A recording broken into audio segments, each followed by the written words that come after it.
मराठा समाजाला आरक्षण मिळावं यासाठी मनोज जरांगे यांनी मागणी केली होती। विविध मागण्या केलेल्या आहेत आणि त्या संदर्भातला अध्यादेश जारी करण्यात आलेला आहे। मुख्यमंत्री एकनाथ शिंदे हा अध्यादेश स्वतः सुपूर्द करणार आहेत। नवी मुंबईत मराठा आंदोलकांनी जल्लोष केलेला आहे। वाशीच्या छत्रपती शिवाजी महाराज चौकात जरांगेंची विजयी सभा होणार आहे। या सभेत नेमकं ते काय बोलणार आहेत याकडेच सगळ्यांचं लक्ष लागलेलं आहे।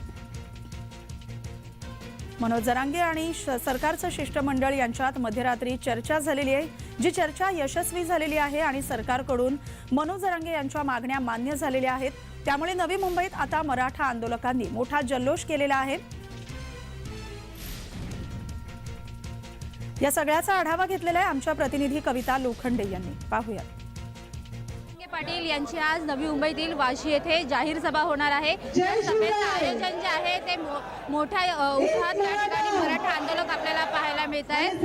काल जे आहे मंत्र्यांचं शिष्टमंडळ या ठिकाणी जरांगे पाटील यांची भेट घेऊन गेलं होतं। त्यानंतर त्याचबरोबर जे आहे स्वतः मंत्री दीपक केसरकर, त्याचबरोबर मंगलप्रभात लोढा यांनी देखील जरांगे पाटील यांची भेट घेतली। त्यानंतर सकारात्मक निर्णय असल्याची माहिती जी आहे ती जरांगे पाटील यांनी जी आपल्या मराठा आंदोलकांना दिलेला आहे। तब्बल 8 दिवस चालत येऊन पायी लॉंग मार्च काढून जो आहे हा जो निर्णय जो आहे हा त्यांच्या हाती लागलेला आहे। त्यामुळे मराठा आंदोलकांमध्ये कुठेतरी आनंदाचं वातावरण आपल्याला पाहायला मिळत आहे। आंदोलनकर्ते जे आहेत ते जल्लोष साजरा करताना आपल्याला पाहायला मिळत आहेत। मोठ्या संख्येने आंदोलनकर्ते जे आहेत ते या ठिकाणी उपस्थित झालेले आहेत।